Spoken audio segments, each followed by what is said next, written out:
ल है सम्पूर्ण साथीहरूलाई आजको नयाँ भिडियोमा हार्दिक स्वागत छ। आज हाम्रोतिर चाहिँ दिनभरि नै पानी परिरहेछ। रातिदेखि पानी परेको अहिलेसम्म रोकेको छैन। अनि म चाहिँ यतिखेर खोलातिर आएको छु। हाम्रो चाहिँ यो खोलातिर यहाँ चाहिँ दाउरा यतिखेर चाहिँ अब ग्यास नपाइने, पाउँदा पनि अलिक भाउ बढेको, अनि हुन त अलिक भाउ घटेर आयो, ग्यास पनि अब आउन थाल्यो भन्ने कुरो पनि छ। मेरोमा चाहिँ ग्यास लिएको छैन, अस्तिदेखि भाउ बढेदेखि आधा ग्यास भएदेखि लिएको छैन। अनि यो खोलामा चाहिँ दाउरा आउँछ क्या हाम्रो चाहिँ यहाँ माथि चुडे पारदेखि मुढाहरू पुरानो त्यो लडेका सडेका गलेका मुढाहरू आउँछ। अनि अस्ति चाहिँ अलिकति निकालियो दाउरा। अनि आज पनि बाढी कतिको आयो भनेर खोलातिर आएको। बाढी त्यत्रो ठुलो चाहिँ होइन रहेछ आज। अनि दाउरा पनि छैन। म चाहिँ पानी परेकै छ है यसरी।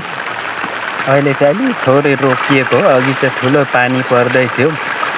अनि यहाँ आउँदा चाहिँ विशेष कुरा चाहिँ यहाँ हाम्रो चाहिँ यो खोलाले कटान गर्न थालेछ। यो बाँध भत्किनै आँटेको रहेछ।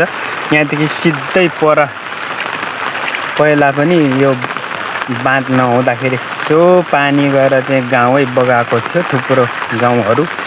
अनि फेरि यो बाँध लगाएको, यो बाँध पुरानो भएर यो साल चाहिँ निकै भत्किन आँटेको रहेछ। यता तल यतातिर पनि यहाँसम्म थियो अस्ति, यहाँभन्दा पर मात्रै खोला बग्थ्यो, यहाँसम्म आएको अस्ति। आज पनि यहाँ पर गएछ। अनि यो बाँध चाहिँ पुरानो भएछ, यो जालीहरू मकिएर यहाँ भत्किन थालेछ। लगभग यो साल चाहिँ यो फुट्ने अवस्था रहेछ।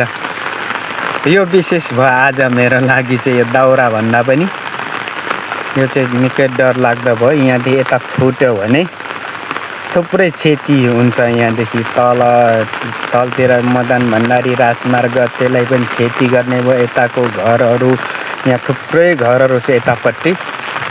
अनि त्यहाँ चाहिँ अब थुप्रै क्षति हुने अवस्था रहेछ। यो साल फुट्यो भने चाहिँ अब यहाँ चाहिँ अब यो साल थाम्यो भने अब यतिखेर त सरकारी बजेटहरू कता के पनि पाइँदैन, हुँदैन। अनि अब यो वर्ष थाम्यो भने अर्को वर्ष चाहिँ यहाँ अब अर्को यहाँ चाहिँ यो ढुङ्गा थप्ने चाहिँ अब पहल गर्नुपर्छ होला।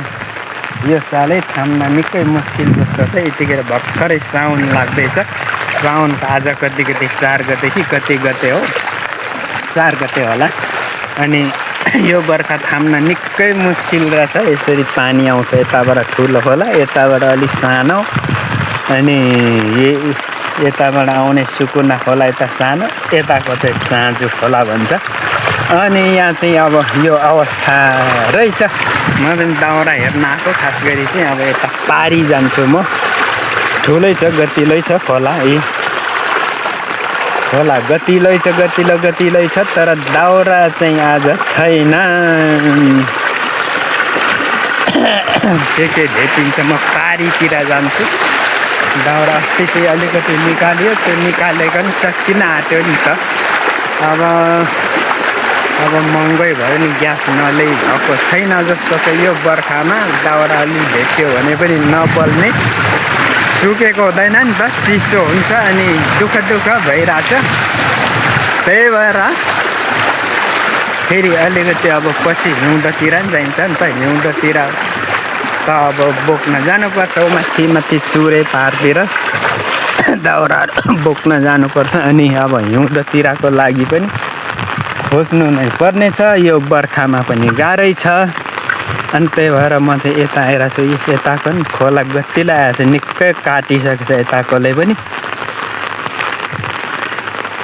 गाह्रो छ। यहाँ चाहिँ बाँध फुट्ने सम्भावना रहेछ यो वर्ष।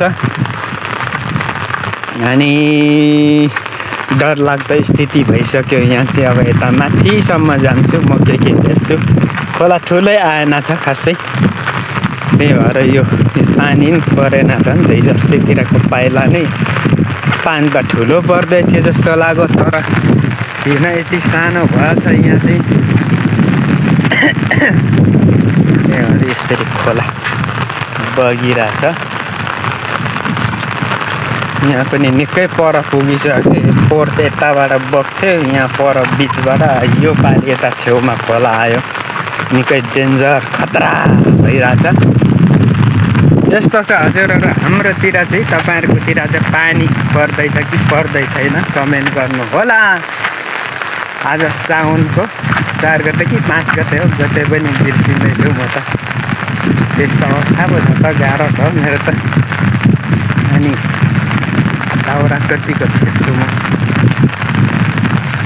त्यत्रो ठुलो खोला आएन त्यही भएर दाउरा साउरा पनि छैन रहेछ यसो भेटिहालिन्छ कि भनेर हेर्न आएको हो खास चाहिँ अब भिडियो बनाउन पनि धेरै दिन पाइरहेको छुइनँ म चाहिँ अब घरमै व्यस्त छु यतिखेर बर्खा पनि अब यताउता हिँडौँ भन्दा पनि पानी परेकै छ कि हाम्रोतिर चाहिँ थुप्रो दिन भइसक्यो भरै बेलुका एकछिन रोकिन्छ अब रात परिजान्छ त्यत्तिकै अनि त्यही भएर हजुरहरूले मेरो च्यानलमा जोडिँदै हुनुहुन्छ धेरैजना एकदमै धेरै धन्यवाद छ हजुरहरूलाई आउँदो दिनहरूमा पनि यसरी नै माया गरिदिनु होला भन्ने अनुरोध पनि गर्न चाहन्छु आउँदो दिनमा राम्रो भिडियोहरू बनाउने कोसिस गर्नेछु केही दिनपछि अहिले चाहिँ घरतिरै व्यस्त यताउता के गर्दा समय बित्छ हजुरहरूलाई यो अनुरोध गर्न चाहन्छु च्यानलमा नयाँ हुनुहुन्छ भने चाहिँ च्यानललाई सब्सक्राइब गरेर जोडिँदै गर्नु होला यो बर्खाको समयमा भिडियो बनाउन निकै गाह्रो पो हुँदो रहेछ त त्यही भएर म चाहिँ अब घरतिरै छु गाउँतिरै छु सो र यता माथि गाउँ यता माथि थुप्रो खोलाले क्षति गरेको ठाउँहरू नि त कोही बेला यता पर पुग्ने कोही साल यता पर छेउ गाउँतिर पसिजाने यहाँ पनि थुप्रै खेतहरू बगाएको ठुलो खेतहरू यहाँ घरहरू नै उठ्यो थुप्रो यता पतिर पनि घरहरू उठ्यो थुप्रो पहिला फेरि पनि अब उठ्ला भन्ने सम्भावना देखियो ल हजुर ल यता चाहिँ यो खोलाले यसरी भत्किन्छ यहाँबाट पक्लक्कै बिस्तारको चालले यसरी काट्दै यसरी भत्किँदै लगेकै गर्छ अनि पक्लक्कै पारेपछि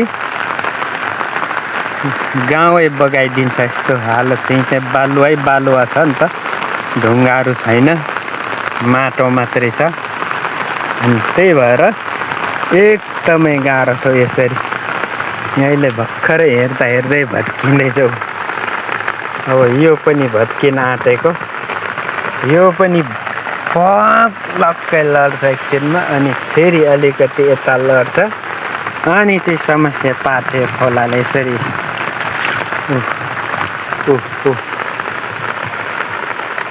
यसरी गर्दै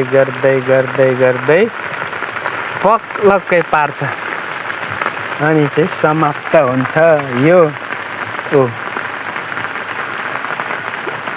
यसरी लड्दै जान्छ अनि यो ठुलो एकछिनमा पक्लक्कै पार्छ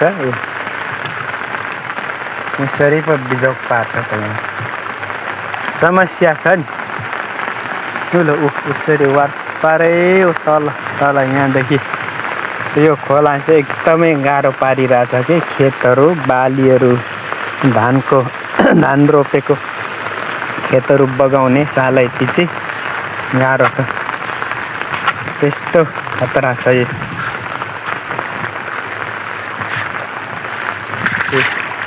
यसरी काट्छ यो भत्किनै आँट्यो अब यसरी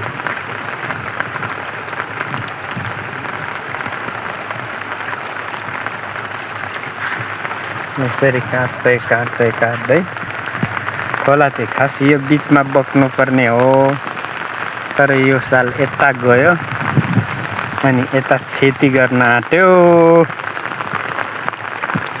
गाह्रो छ हाम्रोतिर चाहिँ पानी रोकिन खोज्दैछ तर पर्छ होला कालै छ माथितिर पनि म चाहिँ अब खोला तरेर घरतिर लाग्छु दाउरा साउरा आज छैन रहेछ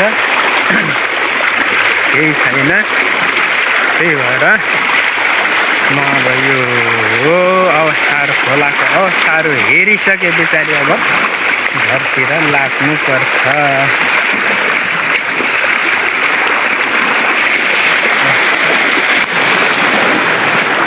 गाह्रै छ नि त खोला यसरी बगेर आइरहेको छ।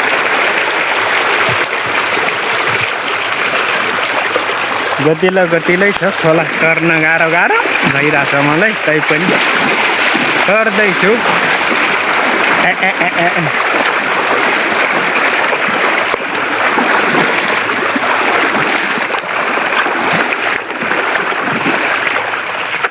यत्रो काट्यो, यहाँ पर पानी बगिरहेछ कि। अब यो जाली पनि मक्किन आँटेछ, यताको पनि। यता तल चाहिँ मक्किनै सकेको छैन, जाली फुटेर पनि। अब त्यसको त्यो लन्जिङ फुटेर माथि पुग्न आँटिसक्यो। डेन्जरै भयो, डेन्जर छ। खतरै होला यो बर्खा चाहिँ। अनि घरतिर लाग्नुपर्छ, दाउरा साउरा केही पनि भेटिएन। यहाँ चाहिँ दाउरा अस्ति निकालेको अलिअलि, मुढाहरू अलिअलि सकियो, अलिअलि बाँकी छ। जङ्गलले पुरिसकेछ, त्यही पनि समस्या पो छ त। अब घरतिर लाग्यौँ। हजुरहरू च्यानलमा नयाँ हुनुहुन्छ भने च्यानललाई सब्सक्राइब गर्दै गर्नु होला। अनि अब समस्या आउँदो दिनमा राम्रो भिडियो बनाउने कोसिस गर्छु। आजलाई चाहिँ अब यस्तै छ, अब के गर्ने।